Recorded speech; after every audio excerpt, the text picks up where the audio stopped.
बिस्मिल्लाहिर्रहमानिर्रहीम। अस्सलाम वालेकुम डियर स्टूडेंट्स, मैं डॉक्टर अहमद। अच्छा बच्चों, फिजियोलॉजी में लेक्चर नंबर 46 को हम डिस्कस करने जा रहे हैं और 46 से हम स्टार्ट कर रहे हैं हार्मोन्स को। तो आज हमारा पहला हार्मोन है जिसका नाम है ग्रोथ हार्मोन, इसकी हम बात करते हैं। तो ग्रोथ हार्मोन का एब्रीविएशन GH है। इसके कुछ और नाम भी हैं, इसको आप सोमैटोट्रोफिन भी कह सकते हैं और इसको आप सोमैटोट्रोपिक हार्मोन भी कह सकते हैं। अच्छा, अब ये वाला जो ग्रोथ हार्मोन है ये कहाँ से निकलता है? ये निकलता है हमारे पिट्यूटरी ग्लैंड से। पिट्यूटरी ग्लैंड हमारे दिमाग में होता है। तो पिट्यूटरी ग्लैंड के 3 पार्ट्स होते हैं, एक को हम एंटीरियर पार्ट कहते हैं, दूसरे को हम मीडियन पार्ट कहते हैं और तीसरे को हम पोस्टीरियर पार्ट कहते हैं। तो हमारा ये वाला जो ग्रोथ हार्मोन है ये कहाँ से निकलता है? ये इंटीरियर पिट्यूटरी ग्लैंड से निकल रहा है कि पिट्यूटरी ग्लैंड का जो इंटीरियर पार्ट है ये सबसे बड़ा पार्ट होता है, ज़्यादा हार्मोन इसी से निकलते हैं। तो ग्रोथ हार्मोन हमारा कहाँ से निकल रहा है? पिट्यूटरी ग्लैंड के इंटीरियर पार्ट से निकल रहा है।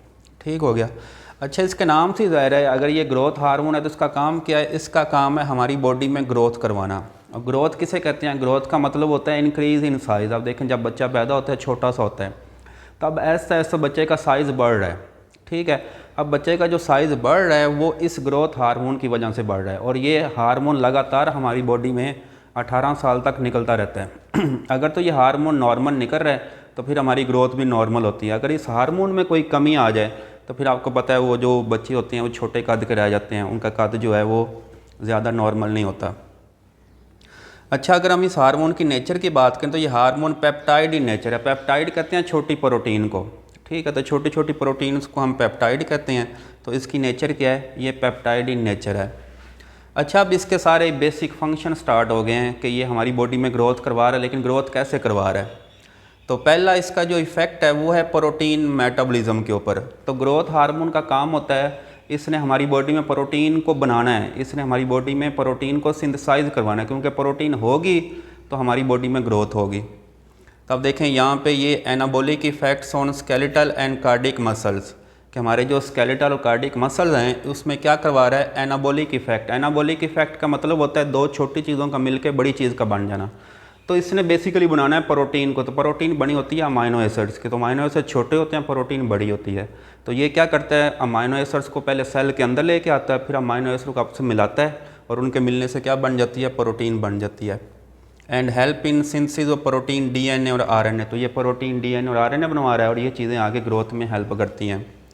तो अब देखें आगे क्या लिखा हुआ है? Promotes amino acid entry into cells. वही बात आ गई ना कि ये सेल्स में, कि ये जो स्केलेटल और कार्डियक सेल्स हैं इनमें ये अमाइनो एसिड्स को लेके आएगा और अमाइनो एसिड जब आएंगे तो उनको आपस में मिला देगा और अमाइनो एसिड के मिलने से क्या बन जाएंगी?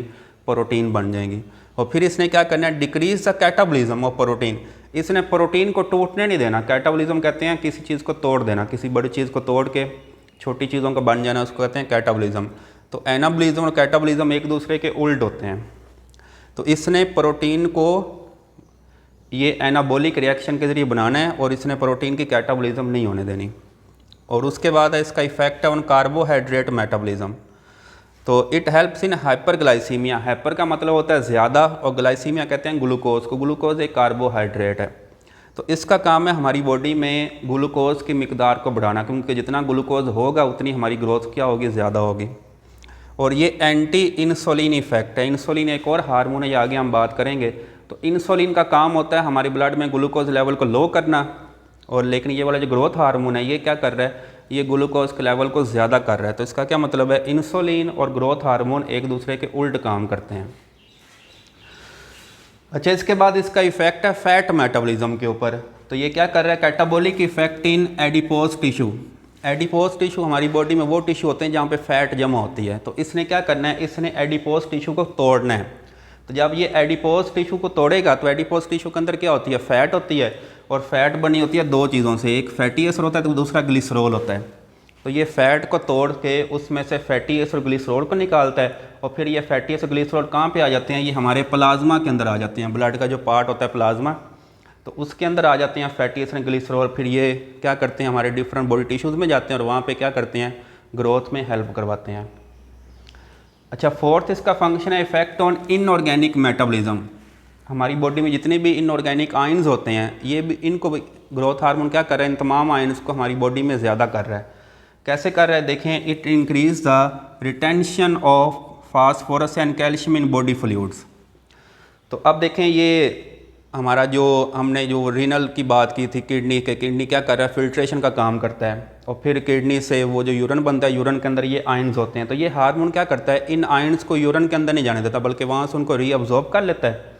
और दूसरा क्या करता है, ये सोडियम, पोटाशियम क्लोराइड और मैग्नीशियम, मतलब ये तमाम आयंस को बॉडी के अंदर रख रहा है, बॉडी से बाहर नहीं जाने दे रहा, क्योंकि ये तमाम आयंस आगे हमारी ग्रोथ में यूज़ होते हैं। अब देखें जिस तरह हमारी बोन्स हैं, कार्टिलेज हैं, तो हमारी बोन्स और कार्टिलेज इन तमाम आयंस के बने होते हैं।